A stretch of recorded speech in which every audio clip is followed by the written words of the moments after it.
크리스마스 때 놀면 뭐니? 도사님, 네. 이번 크리스마스인데 네. 지금까지 받으신 선물 중에 역대급 선물이 있으신가요? 역대급 선물. 저 역대급 선물 제일 기억나는 거 하나 있습니다. 뭔가요? 초등학교 때 잠자고 일어났는데 아버지가 옆에 동전으로 3만 원을 넣고 가셨어요. 제일 기억나요. 동전으로 3만 원. 동전으로 3만 원. 지폐가 아니라 동전으로 3만 원. 3만 원. 네. 좋은 거 받으셨네요. 충격적이었어요. 그럼 전사님은 제일 기억에 남는 크리스마스 선물은 뭔가요? 저는 조금 소박하게 맥북 받았습니다. 맥북. 맥북이요. 3만 원 받았는데 맥북이요. 네, 동전 3만 원, 저는 네. 맥북. 아. 조금 갭 차이가. 심하긴 하네요. 조금 갭 차이가 네. 있죠. 그럼 너무 갭 차이 심하니까 제가 전사 위해서 이번 크리스마스 맞이해서 네. 선물로 하나 해드리고 싶은데 갖고 싶은 거 있으세요? 갖고 싶은 거야, 맞아. 근데 그 중에 뭐 하나 뭐 사줄 수 있나요? 물론이죠. 뭐 큰 건 아니고, 그냥 제가 차를 좋아해서, 음. 람보르기니 그냥 좀 하나 사주십시오. 람보르기니요. 아시죠? 람보르기니. 람보르. 네. 이름만 들어봐. 네, 그거. 길에서도 그거. 못 본 거. 네, 맞아요. 그거 사주세요. 얼마인데 이거? 얼마 안 하면 한 2억에서 3억 정도 하거든요? 돈 많으신 것 같은데. 2억에서 3억, 네. 3억이요? 네. 아니다. 그냥 저 생각이 바뀌었어요. 그냥 돈으로 주세요. 돈으로요? 네, 돈으로. 차 말고? 네, 돈으로 주세요, 돈으로. 돈 뭐 하실게요? 할 거 많죠, 돈으로. 저 지금 생각나는데, 그 돈으로 우리 중고등학생들 소원을 들어주려고요. 무슨 3억으로 소원이에요. 들어줄 거 많죠, 3억으로. 아무것도 못해요. 우리 뭐 취업도 못하고, 뭐 그걸로 대학도 못 가요. 다 방법이 있죠. 그 방법 12월 18일 토요일 영상으로 공개합니다. 우리는 까부니까. 하나님이여 나를 판단하시되 경건하지 아니한 나라에 대하여 내 송사를 변호하시며 간사하고 불의한 자에게서 나를 건지소서. 주는 나의 힘이 되신 하나님이시거늘 어찌하여 나를 버리셨나이까. 내가 어찌하여 원수의 억압으로 말미암아 슬프게 다니나이까. 주의 빛과 주의 진리를 보내시어 나를 인도하시고 주의 거룩한 산과 주께서 계시는 곳에 이르게 하소서. 그런즉 내가 하나님의 전안에 나아가 나의 큰 기쁨의 하나님께 이르리이다. 하나님이여 나의 하나님이여 내가 수금으로 주를 찬양하리이다. 내 영혼아 내가 어찌하여 낙심하며 어찌하여 내 속에서 불안해하는가. 너는 하나님께 소망을 두라. 그가 나타나 도우심으로 말미암아 내 하나님을 여전히 찬송하리로다.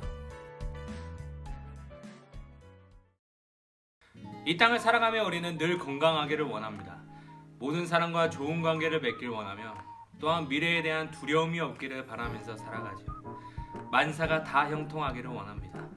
하지만 실상은 우리의 바람대로 살아가지 못할 때가 참 많이 있음을 느끼게 됩니다. 갑작스런 질병이 찾아오고 사람과의 관계가 깨어지고 도저히 해결할 수 없는 문제 앞에 봉착할 때가 있습니다. 이런 일들은 하나님을 믿는 사람이든 그렇지 않는 사람이든 마찬가지로 찾아오는 문제이지만 한편으로는 신앙생활을 열심히 하면 아무 문제도 일어나지 않겠지라는 기대감을 가질 때가 많습니다. 주님 뜻대로 살려고 노력할 때 늘 하나님께서 나를 보호해 주시고 그 안에서 복을 누리며 살 것이라 생각할 때가 있지요. 하지만 그렇지 않을 때도 있음을 우리는 오늘 말씀을 통해 생각해 보기를 원합니다. 오늘 시편의 시인처럼 하나님 앞에서 정직하게 올바르게 살아가려고 노력할지라도 뜻하지 않는 고난이 찾아오고 자신을 비방하고 조롱하는 이들이 생기고 하나님을 도저히 느낄 수 없어 견디기 힘든 시간이 우리의 삶에 찾아올 수도 있다는 것을요.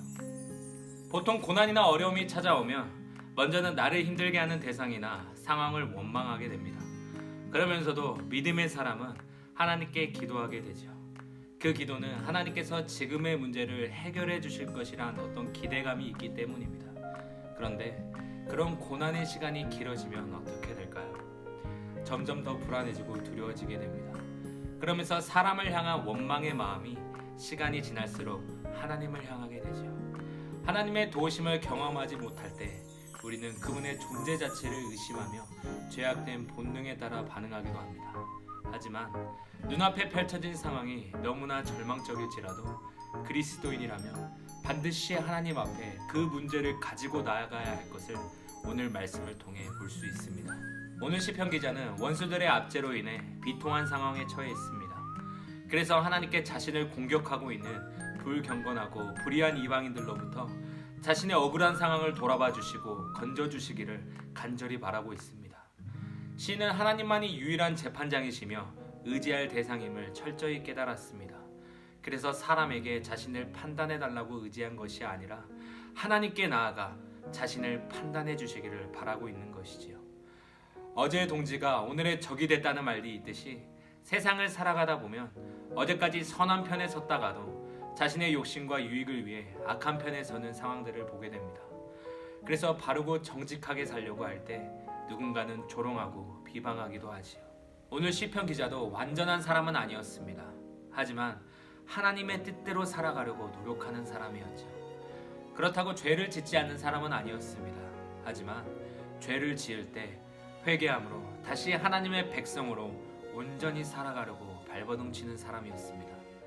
그런 자신에게 주변의 악인들이 무시하며 조롱하였지만 그런 압제 속에서도 시인은 철저히 하나님을 의지하면서 모든 판단을 하나님께 맡기고 있습니다. 이러한 믿음을 우리는 예수님을 통해서도 볼 수 있는데요. 예수님도 이 땅에서 하나님의 뜻대로 살아가셨지만 많은 대적들로부터 비방과 조롱을 받으셨습니다. 그리고 고난의 채찍 또한 맞으셨지요. 이것만을 볼 때 사람은 이러한 상황에서 내가 지금 잘하고 있는지 의심할 수도 있습니다. 그래서 가던 길을 멈추고 세상적인 방법으로 문제를 해결하려 하려갈 때가 많이 있지요. 하지만 예수님은 모든 판결을 하나님께 맡기셨습니다. 그리고 하나님을 의지하면서 묵묵히 주어진 십자가의 길을 걸어가셨습니다. 이렇듯 우리도 모든 판단을 하나님께 맡기고 우리가 가야 할 마땅한 길로 나아가야 하는 하나님의 백성된 자녀들입니다. 시인은 이러한 마음으로 계속해서 주의 거룩한 산과 주께서 계시는 곳에 이르게 해달라고 간구하고 있습니다. 죄의 세력, 불의의 세력에 짓눌려 있는 시인은 하나님의 임재의 상징인 거룩한 산으로 인도하여 주시기를 간절히 소망하고 있습니다. 시인은 다른 것을 사모하지 않았습니다. 세상에서 높아지기를 간구하지 않았으며 부요해지기를 구하지 않았습니다. 또한 헛된 욕심을 채우기 위해 부르짖지 않았습니다. 시인은 지금 무엇보다 주의 장막에 이르기를 소망하고 있습니다.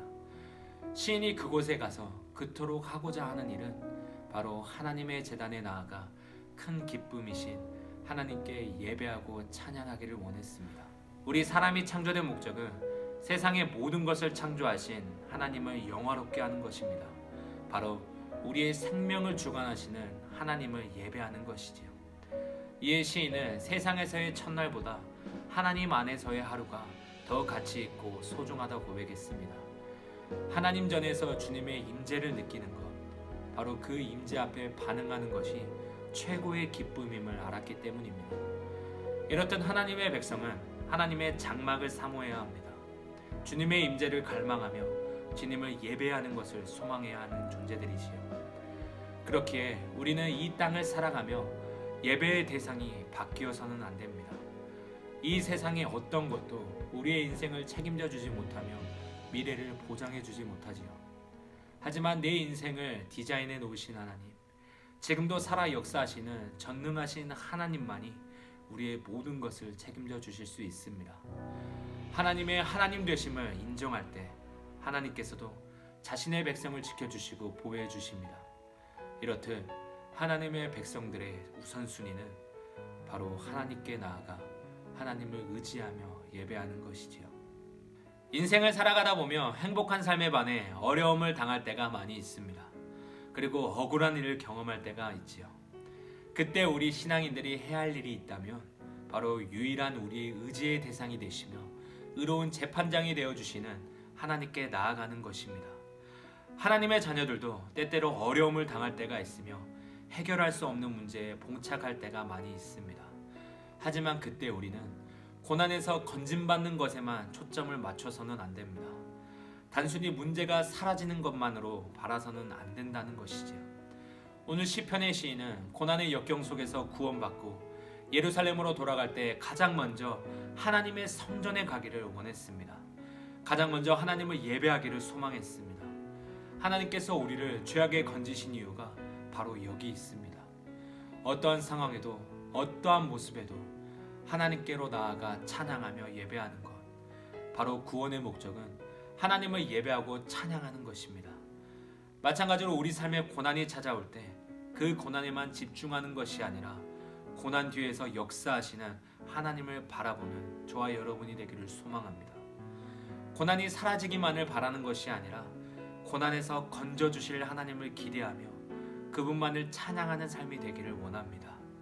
그리하여 우리 인생의 유일한 의지의 대상이자 예배의 대상이신 하나님께로 나아가 다시 한번 새 힘을 얻는 그런 소망의 삶이 이번 한 주간 저와 여러분에게 있기를 간절히 소망합니다.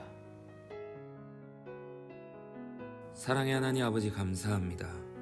오늘도 우리에게 주시는 은혜의 말씀을 통해 한 주간 살아가게 하여 주시옵소서.